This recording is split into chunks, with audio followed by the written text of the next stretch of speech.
لنبلونكم بشيء من الخوف والجوع ونقص من الأموال والأنفس والثمرات وبشر الصابرين الذين إذا أصابتهم مصيبة قالوا إنا لله وإنا إليه راجعون. هنا كما كان يكنبني يبي ما كان يكمسوهم ما كان يكنيولا ما كان يكنينامو. النبي صلى الله عليه وسلم ينكي أحاديث دينا من وباكنني ejinga woke ha woke balake simini numo hewa wala ya wodi alo hewa sunlo ko wala ya ede because any washe be pike obonda no ye bon fa woni membo e onu hecho ko jigbeke sibia mi no ye ba fa agbene abahe meni benke bo wade nche wala me de meni osunwa me wade nche ni jemeni ko e ba ni e obaje ni na ongale no ake heyeli lo abahe obi wala yode mono na aka ofite ska baba o yehi abahe o nga wala yode yede abahe o mami wala abahe o papa wala abahe osun oloko wala eni na osun oloko wala yede ne me ko e ba ni keke ha no jongele no. وعن أنس رضي الله عنه قال لما ثقل النبي صلى الله عليه وسلم عنها وكربة أبتها فقال ليس على أبيك كرب بعد اليوم فلما مات قالت يا أبتا أجاب ربا دعا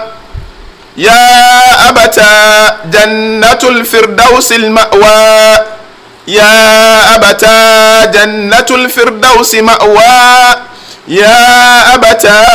إلى جبريل ننعى. فلما دفن قالت فاطمة رضي الله عنها أطابت أنفسكم أن تحثوا على رسول الله التراب. رواه البخاري. أنس رضي الله عنه إكبر مني هلا إبا النبي صلى الله عليه وسلم هلا نبوا النبي صلى الله عليه وسلم بومبي منانو يغبمي اكي النبي صلى الله عليه وسلم epi anu aki النبي ekemu because of beni hila emolekeche ni Fatima ebiyo etema sei ake na efe ebiyo Fatima bombolo ma wa karbata bata o pimo no pim papa papa ya haumumi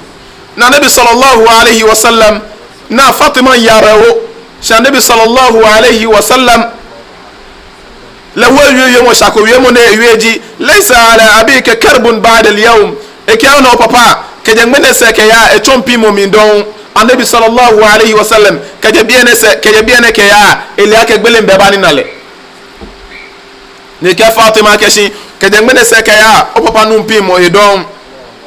فلما مات قالت جنن النبي صلى الله عليه وسلم اتشان نموه ولا يدي فاطمة رضي الله عنها يوم جنة بون يوم اكي يا أبتا او بابا أجاب ربا دعا او بابا يفاتو النبي صلى الله عليه وسلم اكي منجي اتنو اكي او بابا انيومو تشامونو Fatima den che yoda sa ke be na nabi sallallahu alayhi wa sallam ibani na nyumbo alo bele mbani na la nabi sallallahu alayhi wa sallam liake mini yani na Allah subhanahu wa ta'ala eke ya abata jannatul firdaus ma'wa aw papa moni pade su ni jannatul firdaus dio se ku he ya abata o papa ila jibril nana ke jibril ngoni wafoke ya because jibril ji moni onyanyu ne bo to be ngene ko onyanyu ko gbo be na ba na onyanyu no alo ba ka onyanyu na ba ke awo ngene no gbo ngene na onyanyu ne gbo ne to ba fete jibril na onyanyu no kle ba gbasa na Allah subhanahu wa ta'ala la yawan Allah subhanahu wa ta'ala have position fi ake na jibril ngene onyanyu ahe wala ya de Fatima radiyallahu anha yomo jine wiene eya feto because me no eje baitu nubuwa eje shiani gbalo eli shiani ene e waya yoyo mo shake shi Allah subhanahu wa ta'ala shi yomo jine wiene eya yu akashi eya yu mo shane shirki yami ake na ba ko woyi na ba fe ne kene kene ni mene mo ko ne gbe anabi sallallahu alaihi wasallam da bi mo jine wi ne falamma dufina na twi ne ke wi ne me fe be na fu afu anabi sallallahu alaihi wasallam qalat fatima ne bi ama kashi qalat fatima radiyallahu anha fatima ne ba me bi ma kashi aqabat anfusukum atah ekashi au sahaba bi sahaba kashi abubakar siddiq ali ka umar me kamene sho kashi anya twi nyonyemi anya na twi ni nyekashi an hwe nyumo tulo no lo nam ene o cha ka anabi sallallahu alaihi wasallam na twi fatima na twi agbene meri huje sun lo ni nyumo den cheke ha le akashi ni ne nyanyu me ke walo ni sayyidina abubakar me radiyallahu an sayyidina umar me uthman me ali me az-zubair me ka ko me mene me fe amesuma nabi sallallahu alaihi wasallam wa shi fatima na ka amesuma fe se na bia ne be shen sana lo shi akashu nabi sallallahu alaihi wasallam no ene cho aka sanu wona twi eja ka allah subhanahu wa ta'ala e ba kawo kegbele ni ke abale na kan sanu wona twi e ni ngomi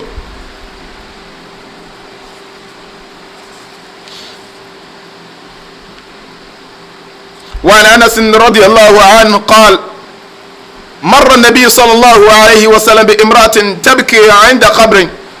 فقال اتق الله واصبري فقالت إليك عني فإنك لن تصب بمصيبتي ولم تعرفه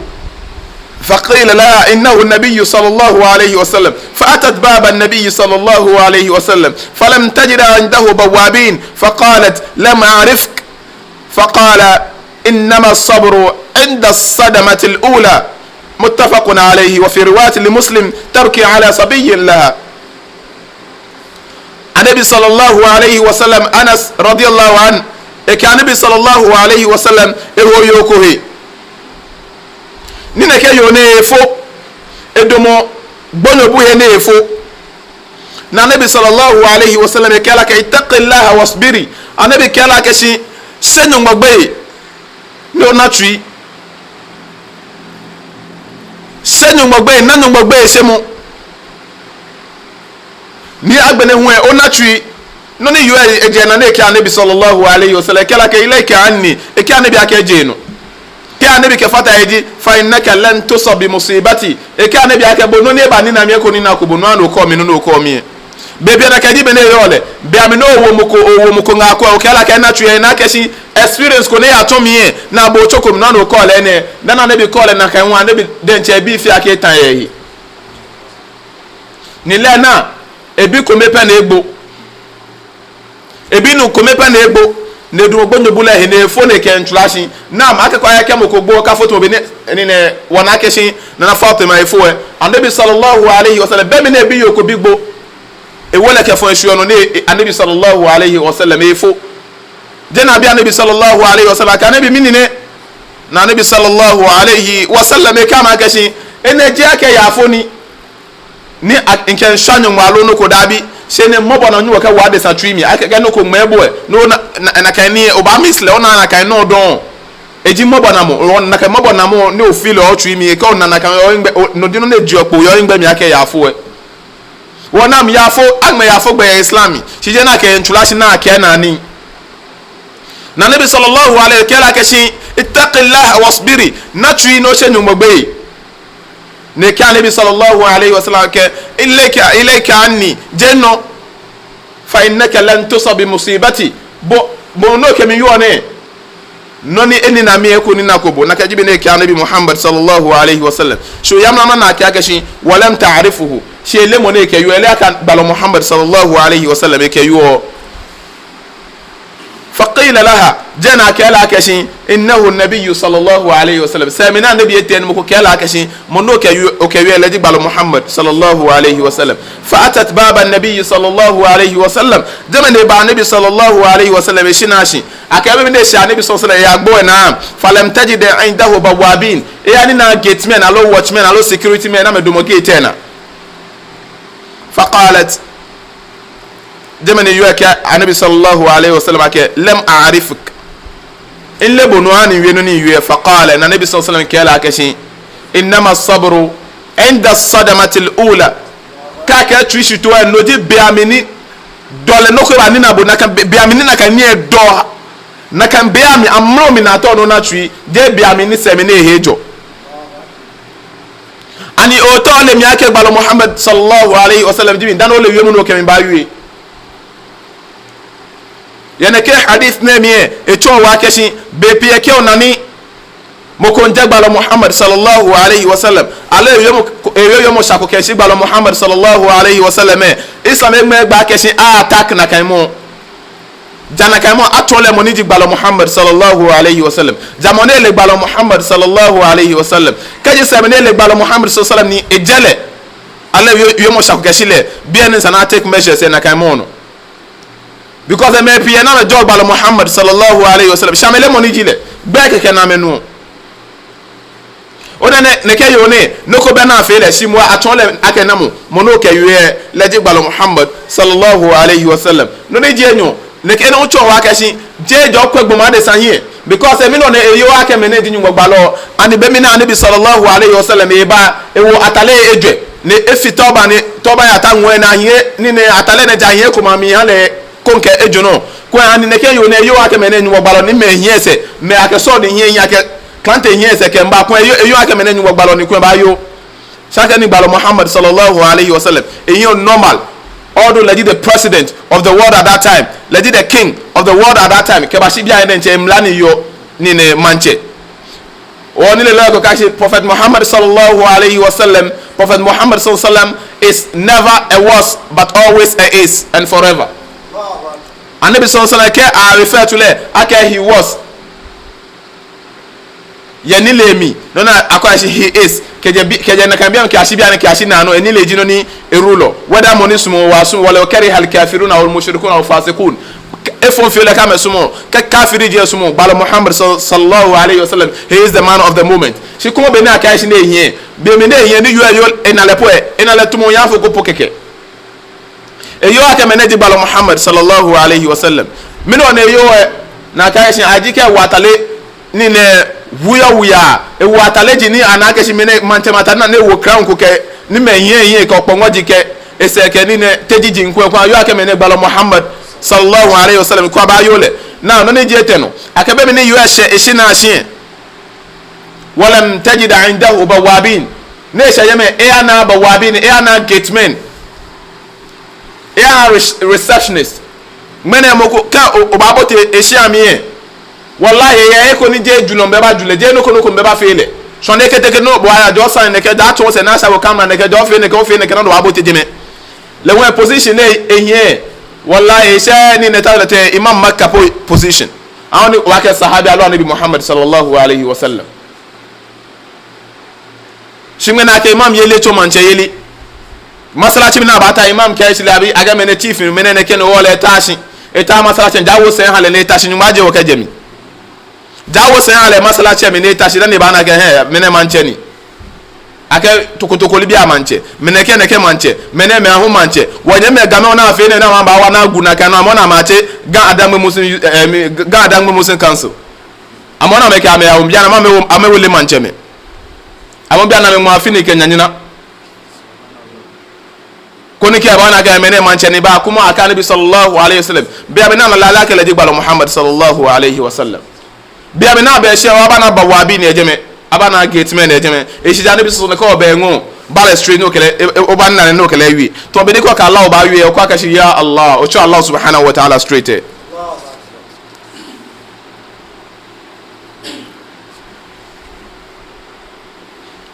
wa nabi hurairah radhiyallahu an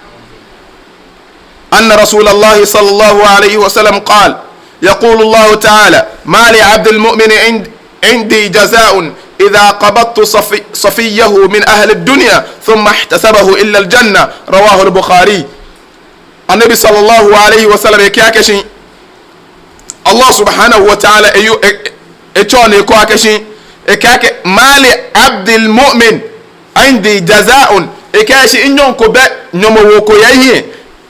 فنيومونيك ما هلجي إذا قبضت صفيه من أهل الدنيا ثم احتسبه إلا الجنة نيومونيك ما هلجي بيامين ما هي مكوني اسمه وايا جلمي ni ebana trie numa ka nyumo ko benik ma ala fi janna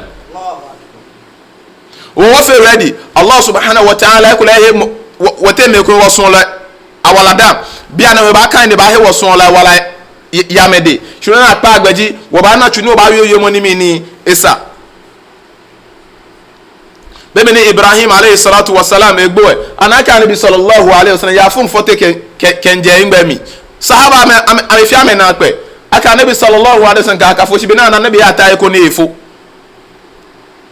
abila ma ba nabi sallallahu alayhi wasallam no fo ne ke na tuye nyareho ne hingba hwe shikenu shimwe na bo ewie ke she enyumo eni na tawa ya wode kaji Allah subhanahu wa ta'ala ehemo ko wala yede ni ne ya jenemi bemi na kamo ejis wosunlo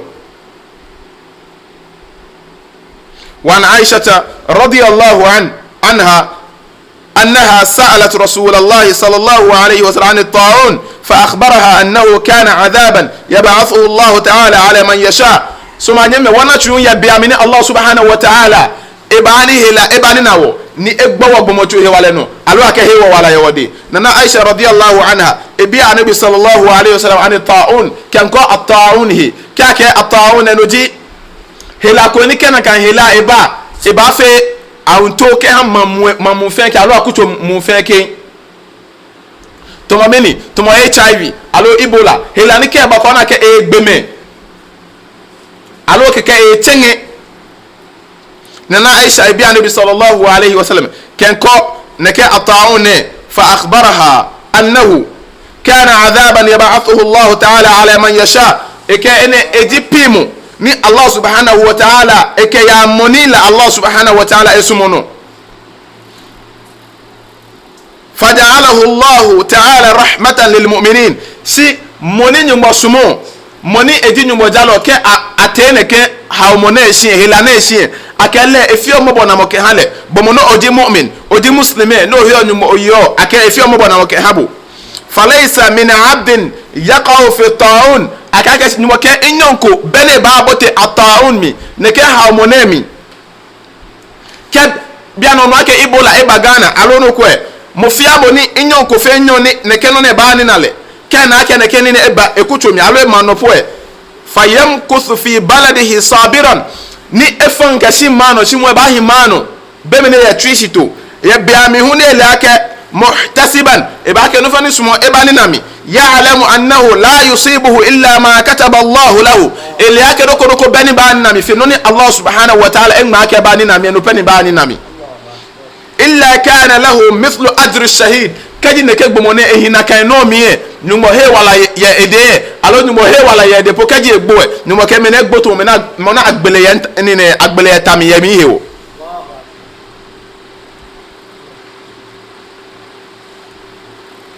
wambi Allah subhanahu wa ta'ala ne hawana ka hemo ke yilie bia ne ke hadith ne mi no le chowa ke mini bia mi no ba na ke si helako eba to nyegbo be mi ni egbeme akakashi ke ohimano esa no fan keshi o mano because be mi no ba fan keshi mano e ko le boden chana ka hela ko efemini e chengebu ke o keshi keta akuto konklomi alo man konklomi e engineer by teshi no keshi kete labadi alo man konklono ko e ba ne ko ke a chenga me hu ya jeme sinimo ke mu'mine le he ya keshi no ko bani ba ne na le fe no ni ene no ko ni nyuma ma ke ba ne na le ke hin shiami no fiaro ni baba e ba ake nyuma ke qur'ana me ka me ko keshi قل لن يصيبنا إلا ما كتب الله لنا هو مولانا وعلى الله فليتوكل المؤمنون ما كان كاكشي نكو بني باني ناو إلا ما كتب الله لنا جانوني نغبا ما كباني ناو هو مولانا نمو لدي ونانو لدي ويافبان فلو لدي وسولو وعلى الله فليتوكل المؤمنون كدي هيلي لوجيبوe nyungmo no jimo ni sanu ko yin efun wo me ne ma me yo na kai no me me she no ko gbe no fa ni sume bani na me hela fe hela ni sume bani na me nyungmo jimo ne ngana kai aka ne ke gbomo ke gbo ya na kai no me nyumo ke ma wole nyumo to be ni ma wo mo ko na agbo agbele ze tami ya mi e wo na ka jibe ni me ne le ma wole nyumo wombi nyumo ne han wo na agbe afi na papa subhanakallahumma wa bihamdika ashhadu an la ilaha illa anta astaghfiruka wa atubu ilaik والصلاة والسلام على المصطفى وعلى آله وصحبه المجتبى. أما بعد.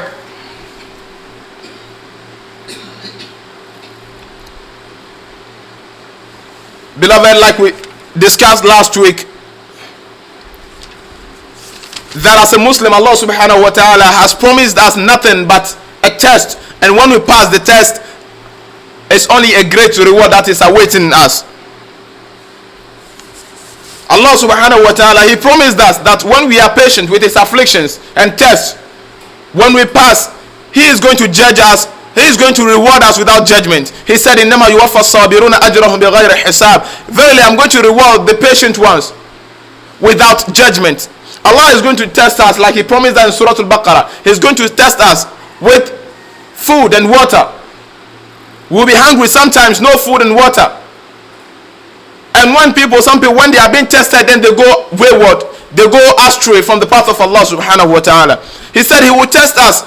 with our lives and the lives of our beloved ones. He said